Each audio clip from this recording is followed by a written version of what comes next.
Hi, this is Aishanya और तुम्हारे मन में ये चल रहा होगा कि विंटर आर्क चैलेंज क्या होता है। So let me explain it to you in brief. So winter arc challenge होता है कि 90 डेज़ तक हमें अपना सेल्फ इम्प्रूवमेंट मतलब एक एकेडमिक कमबैक हो या कोई भी कमबैक करना चाहते हो उससे होता है। फॉर एग्ज़ाम्पल मैंने 9 महीने वेस्ट कर दिए एक ईयर के, तो मुझे एकेडमिक कमबैक करना है, तो मैं ये 90 डेज़ का चैलेंज लूँगी और ख़ुद को इम्प्रूव करने की कोशिश करूँगी।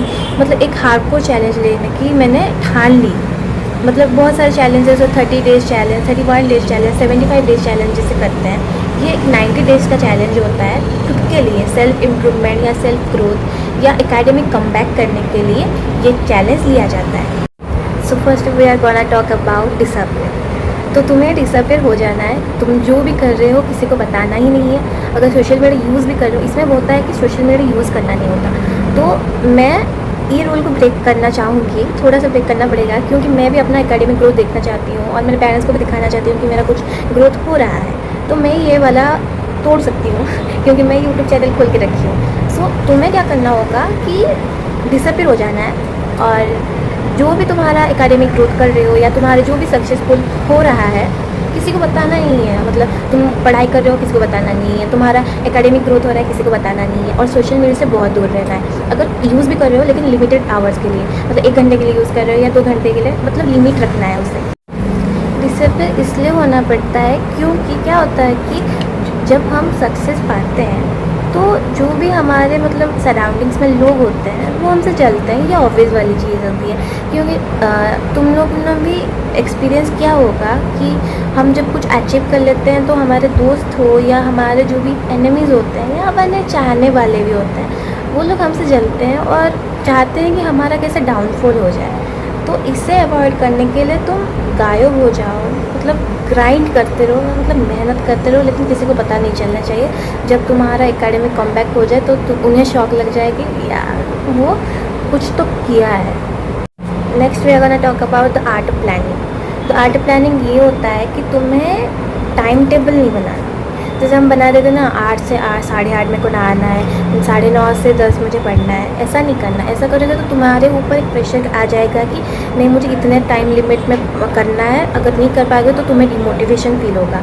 तो ऐसा करो कि एक टाइम टेबल बनाओ नॉर्मली, मतलब रात से सोने से पहले एक टाइम टेबल बना लो। मतलब टाइम मत लिखना, मतलब ऐसे लिखना कि मुझे पहले नहाना है, उसके बाद पूजा पाठ करनी है, उसके बाद पढ़ाई करनी है, पढ़ाई के बाद मुझे कॉलेज जाना है या स्कूल जाना है, फिर आके मुझे फ्रेश होकर फिर पढ़ाई करनी है, मुझे ये चैप्टर ख़त्म करना है, ये चैप्टर पढ़ना है बाद में, फिर इससे कोर्स ख़त्म करना है एट्सेट्रा।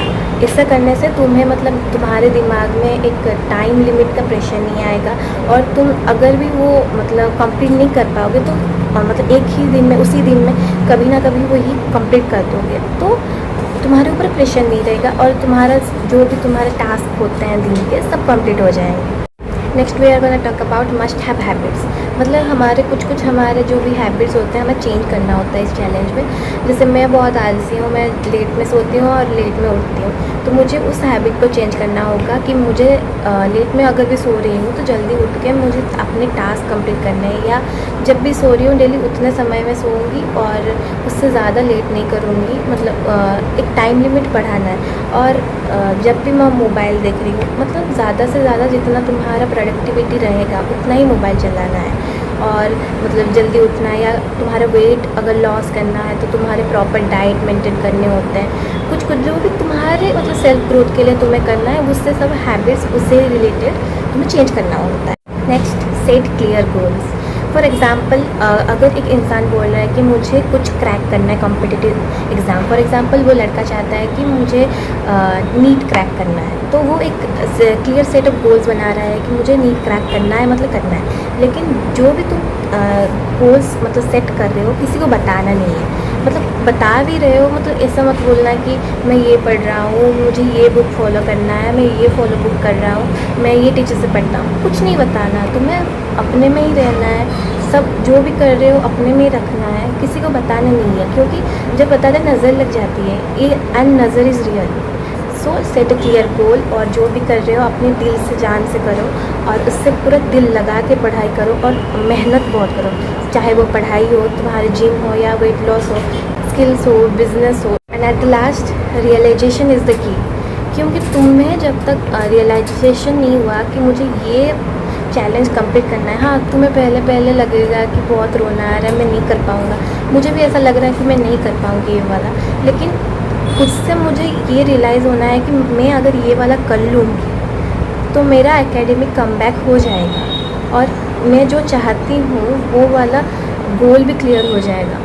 सो रियलाइज़ करो कि तुम्हें ये करना है, तुम्हारे जितने भी हार्डशिप आए, जो भी आए, तुम्हें उससे डट के रहना है और हार नहीं माननी। मुझे जैसे भी तैसे करके ये 90 डेज़ का चैलेंज कंप्लीट करना है और अगर ये 90 डेज़ का चैलेंज कंप्लीट हो गया ना तो तुम्हें आगे जो भी तुम कॉम्पिटिटिव एग्ज़ाम दोगे या जो भी तुम्हारा कुछ करना होगा, जो भी स्किल्स हो या वेट लॉस हो, जिम हो, जो भी है, तो तुम्हें तब दिक्कत नहीं होगी। क्योंकि अभी जो हम 9 महीने बर्बाद कर चुके हैं ना, तो हमें बहुत आलस आ रही होगी, हमें ये करने का कुछ मन नहीं कर रहा होगा।